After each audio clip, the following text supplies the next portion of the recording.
What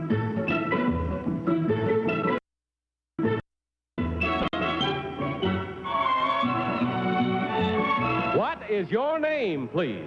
My name is Bob Barth. My name is Bob Barth. My name is Bob Barth. This man is the real Bob Barth. The other two are imposters and will try to fool this panel. Tom Poston, Peggy Cass, Orson Bean, and Kitty Carlisle. On To Tell the Truth with your host, Bud Collyer.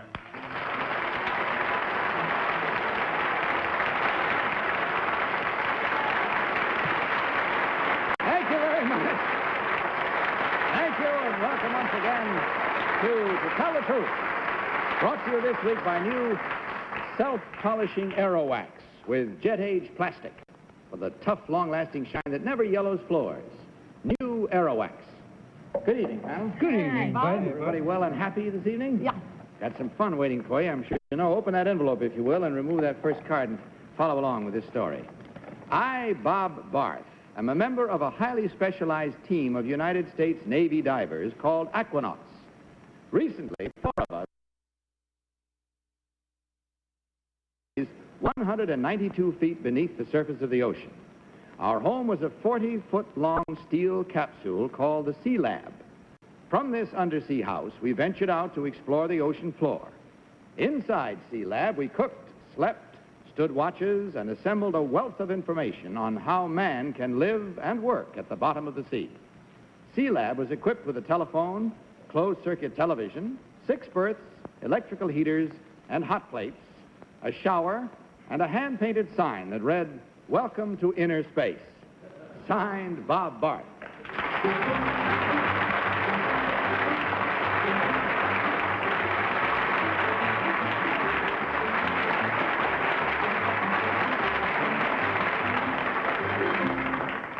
Panel, these 3 gentlemen all claim to be Bob Barth, Aquanauts. Let's start this questioning with our own Aquanaut, Kitty Carlisle. Oh, thank Kitty? you. Number one, who built this Sea Lab? The Navy in Panama City, Florida. It's connected topside. How far away? 198 feet up. Thank you. Number 3, when you got out of this, how did you feel? Well, you mean we can back up to the surface? Yeah. There was no real ill effect from it, just like an ordinary dive. Number 2, if you had claustrophobia, what happened? Could you get out? Yes, but not to the surface. Not to the... How did you get out eventually? We were brought up and we were decompressed about 81 feet up in a decompression tank. Number 3, how long did the decompression process take? Well, there was about 26, 27 hours, which was done under the water, and then we decompressed on the deck of the barge for... Thank you. Number 1, when you... Tom Poston. Oh, thank you. Number 2, who is the quarterback of the Army football team at West Point? I don't know. You know the Navy quarterback? No, sir. Number 3. Number 3, is it true that after a while when you're down there that you lose interest in what's happening in the outside world? Well, in the world up above the surface of the water? You can, if you're diving with nitrogen in the air, a lot of nitrogen in the air, you get narcosis. And it's like you've had 3 martinis. Oh, that sounds... number one, sailor. Did you want to watch television while you were down there? Did you have any desire, particularly, to watch TV while you were down below the surface? None at all. That's at any... Thank you. Peggy Cass. Number 2, it says you cooked down there. How did you get the smell of the cooking out when you were all that 998 feet down? We had charcoal filters, ma'am. Charcoal filters. Number 3, where in the ocean were you? We were about 25 miles southwest of Bermuda. Number 1, a French team recently spent a lot of time underwater. Do you know in which ocean they spent the time? Number 1? Number 1, yes. I believe it was over in the Red Sea or someplace. Thank you. Number 2, when you left the ship, you know, your big capsule, how did you get out with the water coming in?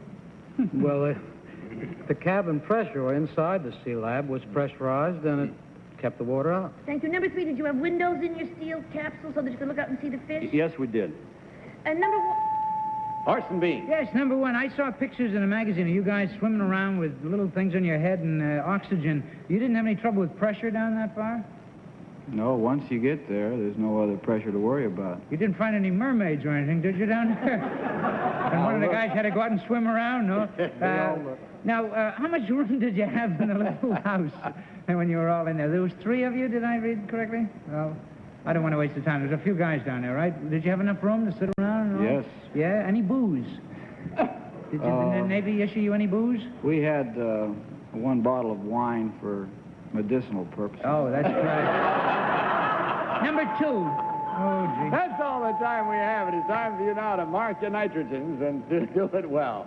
And vote as you will without consultation, voting for number 1, number 2, or number... Our team of challengers for every incorrect vote. All ballots marked? And they are now, I see. So, Tom, for whom did you vote? I voted for number 1. He seemed he seemed to take the event with a little more seriousness, and I heard that they lost interest in life above the surface after a while. I didn't know that other expedition was in the Red Sea, but I'll trust that. Peggy Cass. I voted for number 3. It was in the Red Sea, but after all I read it, he could have read it too. I voted for number 3 because every time we asked a question, he kind of went like, any fool should know that. Orson Bean. I voted for number 2 because of his outrageous lie about the charcoal filter. Which must be true. You couldn't make a thing like that up. It's ridiculous. Well, there's 1, 2, and 3. With which are you casting your lot, Kitty? I voted for number 2 because my feeling is that this sea lab was very small and there were 4 gentlemen in there, and I believe that they had to be small gentlemen. And number 2 was the smallest of the 3. So I voted for number 2. All right, you're casting this, in other words. Very well, there we have it with the votes all in and the minds clearly made up. Let's see now which one of these gentlemen is, in truth, the astronaut who existed for some time beneath the surface of the deep. Will the real Bob Barth please stand up? Thank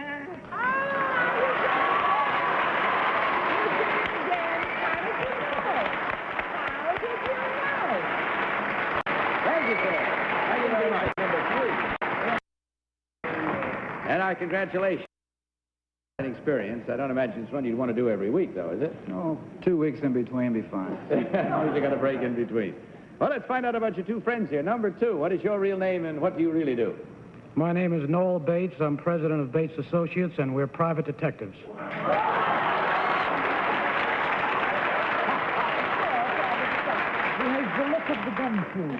Number 3, what is your real name and what do you do, sir?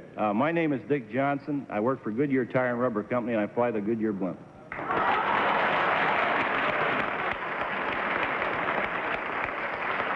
my friends, in checking the score, we find you did extremely well with a very bright panel. There were 1, 2, 3 incorrect votes, and that's 3 times $250, a total of $750 for you to divide from Aerowax, as well as, of course, on your way out, a gift package of all the fine products from the makers of Aerowax.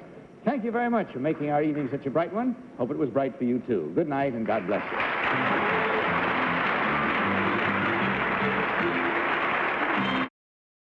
And now let's meet our next team of challengers.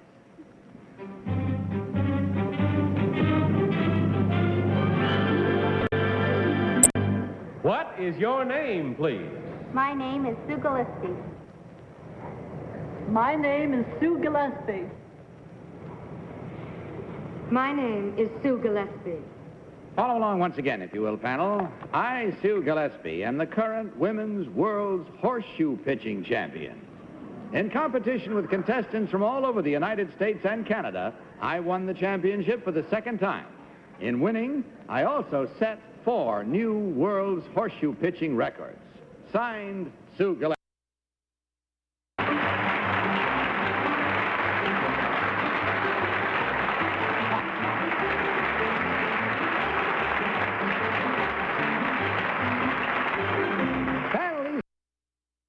Sue Gillespie, as you heard, Women's World's Horseshoe Pitching Champion. We might as well not waste any time and simply start our cross-examination with our one expert on horseshoe pitching, Peggy Cass. Number 3, could you please tell me the weight of your horseshoes? 2.5 pounds. Thank you. Number 2, what weight do men use when they pitch horseshoes? There's not much latitude, about 3 ounces difference. Thank you. Number 3, how many points do you get when you really get it around that post? How many what? Well, when I pitch horseshoes, there's a post, and then you try to get it around stake. the post. A stake, yes. Now, what was the question, Well, don't you please? get points for getting around that? Yes, there's 3 points for getting, for a ringer. Okay. And how much, number 1, how much for just kind of hitting it, but not quite getting your ring, bouncing it off? A close shoe counts 1 point. Thank you. Number 2, what score do you have to get before you win from the other person? A 50 is the game in tournament play. And what's rubber? Orson Bean. It's a gummy substance found in tropical trees. Number 3, what is a reverse? They don't use reverse spin too much anymore. Oh, all right. Rotate. Irving Weinspar did. Yes, number 1, who is Barney Feldspar? I never heard of him. Number 2, Barney Feldspar? No, I don't know. Number that. 3, Barney Feldspar. No, I'm never afraid heard not. of that. Thought we had experts here. Number 1, what do you get if you drop it on your foot? I mean, do you get a sore toe? Oh, it's not. I have more time. Oh, gee. All right. Number 2, how are you? Oh, gee. Number 2, how far do you stand from the post or stake? Well, it's a matter of choice. You can stand by it. You mean you can stand right on top of it and drop the thing? Well, just so it doesn't interfere with your throw. Doesn't matter how near or how far you stand. Number 3, do you agree with that? One at each end. No, I disagree. How far do you stand? Women stand usually 30 feet from the opposite stake. And men? Men, it's a 40-foot regulation. Number 1, how many people compete in this tournament? In the women's division, we're in Class A. Well, number 2, I mean, how many people all over the country compete? About interested? About 250. What do you get, number 3, when you win? You get a prize and a trophy. You don't get any money? Yes. How nice. Tom Poston.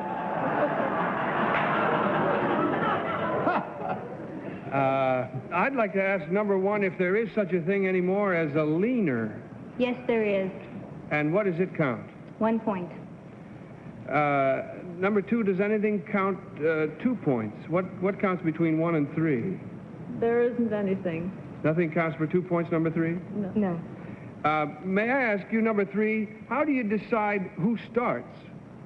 Well, usually, simple procedure of tossing a coin, and the one that gets head starts off the game. That's it. Time for you now to scratch your heads, if you will, and mark your ballots. Mark them at once without any consultation, as you well know. And, of course, no change once you have marked. Vote for number 1, number 2, or number 3. All voting completed. I see it is. Very well, Tom, for whom did you vote this time? I voted for number 1. Well, I thought she had kind of a simple, ingenuous directness when we asked her questions and things. And she looks like she might have been from around a part of the country where they pitch horseshoes as a hobby, not for a living. Peggy Cass. Well, I voted for number 3 because I just really thought that she knew the most about it. And she knew a lot more than I did, but that's easy. But she's had a lot of authority, and I think she's the champion. Professor Bean? Yes, well, number 3 knew what a reverse spin ringer is, and I made it up. And number 1... number 1 looks like a fine, healthy girl that could throw horseshoes. I still say, I remember Irving Weinspar used to use that. He was the one other person that made that up. Irving Weinspar, yes. Kitty Carlisle.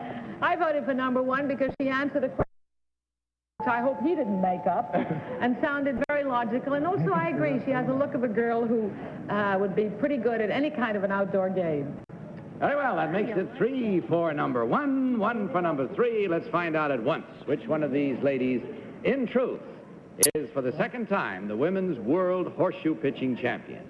Will the real Sue Gillespie please stand up?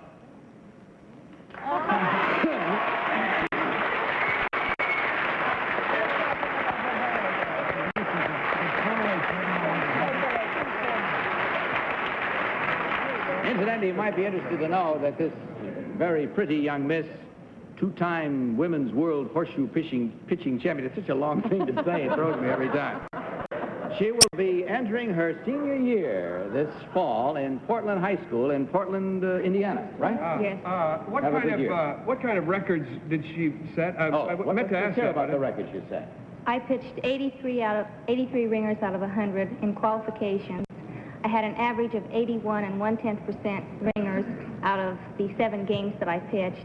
I had 30 consecutive ringers at one time, and I pitched 56 ringers out of a possible 60 shoes in one game. Wow.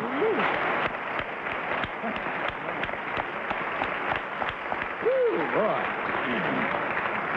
I have a sneaking idea those records are going to stand for a while. Number 2, what is your real name and what do you really do? My name is Charlotte Fultz. I'm a lecturer on modern painting.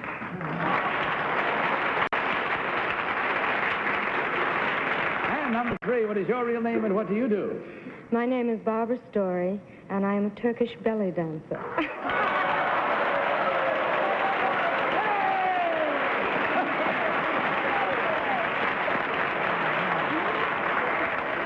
Orson, Tom, keep your seats. Now, checking the score, ladies, we find that there was just one incorrect vote, but that is worth $250 from Air What did you know about reverse spin? Never mind.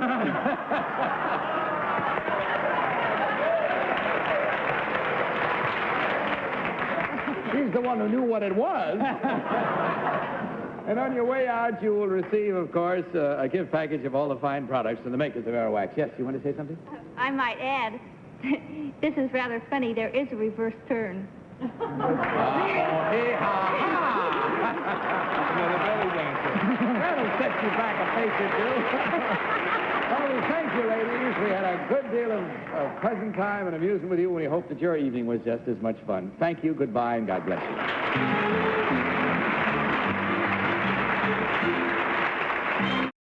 Will panel, let's meet our third team of challengers.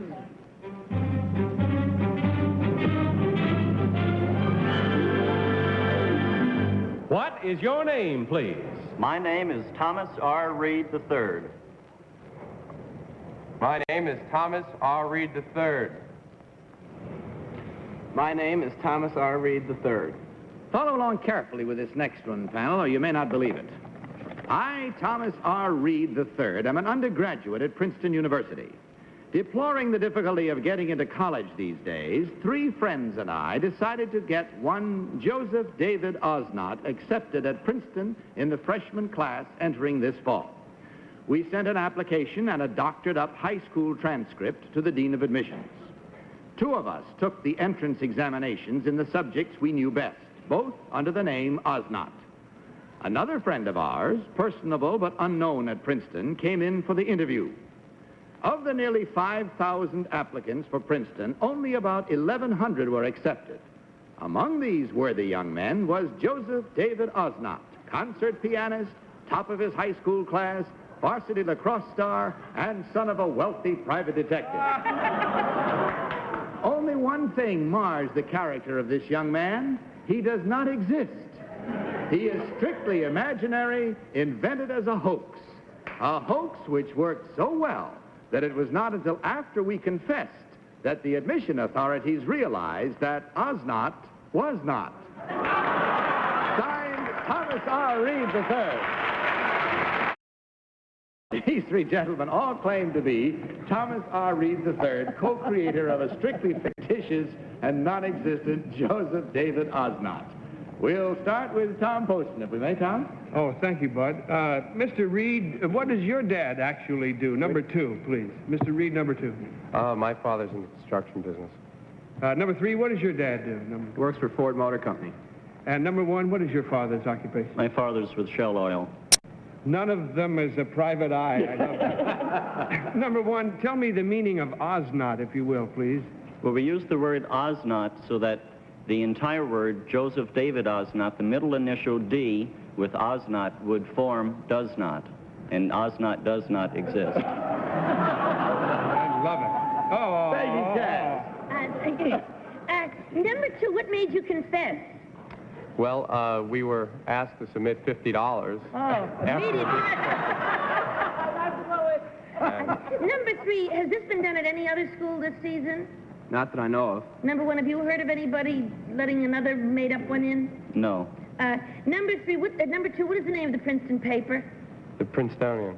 Number 3, what is Cottage Club? That's an eating club on Prospect Street. Thank you. Number 1, where's Lawrenceville? Lawrenceville is south of Princeton. Thank you. Number 2, what American president was the head of Princeton? Woodrow Wilson. Number... Orson Bean. Yes, so what made you, number 2, what made you select the son of a wealthy gumshoe? Why such an unusual occupation? Well, it just proved the diversity and... Adversity? Diversity. Oh, diversity. Why lacrosse, number 1? That's an odd sport. Lacrosse is a very popular sport at Princeton. Oh, is it? Oh, so it was not such an odd sport there. And number 3, why did you do this? I mean, was it just excess energy, or I mean, instead of eating goldfish or climbing into a phone booth, or why all the energy? We know that high school students in America take this whole thing much too seriously, and it's not that serious an event.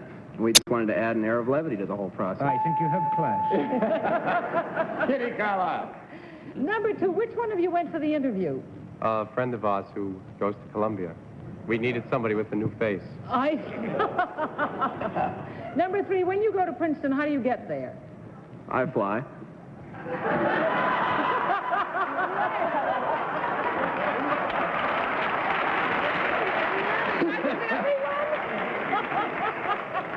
Doesn't everyone? I guess that's...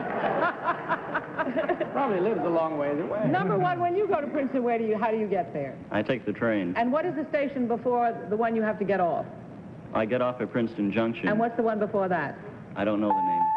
That's it. Time for you now to mark your ballots, so mark them at once.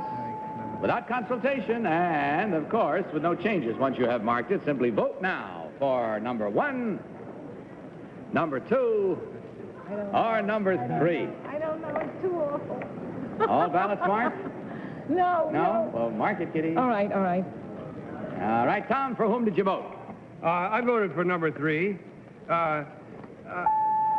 Without insulting the youth of our nation, I thought he was just wiggy enough to do a crazy thing like that. And they all look great. I would like to have voted for all of them. In fact, I wouldn't be a bit surprised if the other 2 weren't part of the team. Peggy Cass. Well, I voted for 3. Now, the other 2 answered all the questions right, but there was something different about 3.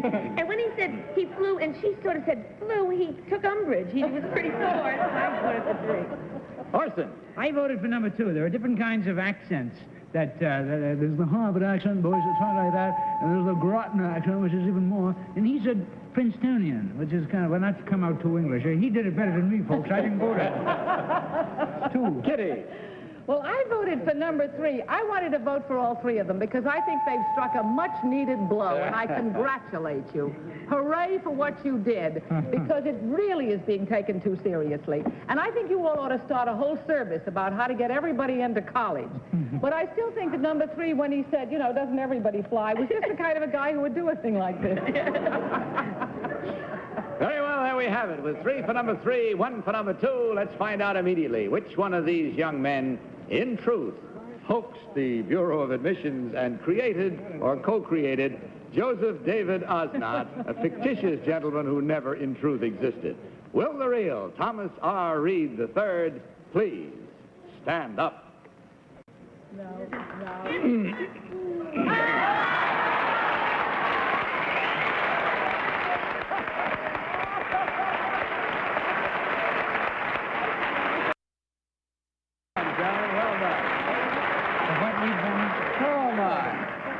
Number 1, what is your real name and what do you really do? My name is Albert Fisher, and I do radio and television promotion for the New York World's Fair.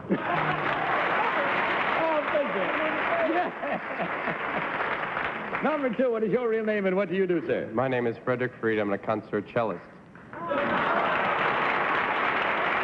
Gentlemen, in checking the score, we find there was 1 incorrect vote, and that's worth $250 from Aerowax, as well as a gift package of all the fine products from the makers of Aerowax. You gave us a great deal in your presence tonight. We are grateful for that. Good night, and God bless you.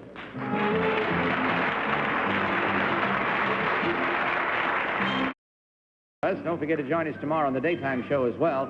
In the meantime, on behalf of Aerowax, may I remind you once again to tell the truth. Good night. To Tell the Truth is a Mark Goodson, Bill Todman production.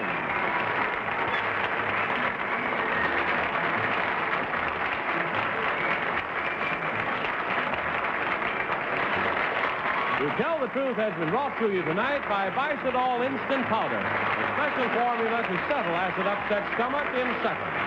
This is Johnny Olson speaking. For To Tell the Truth, this program was recorded.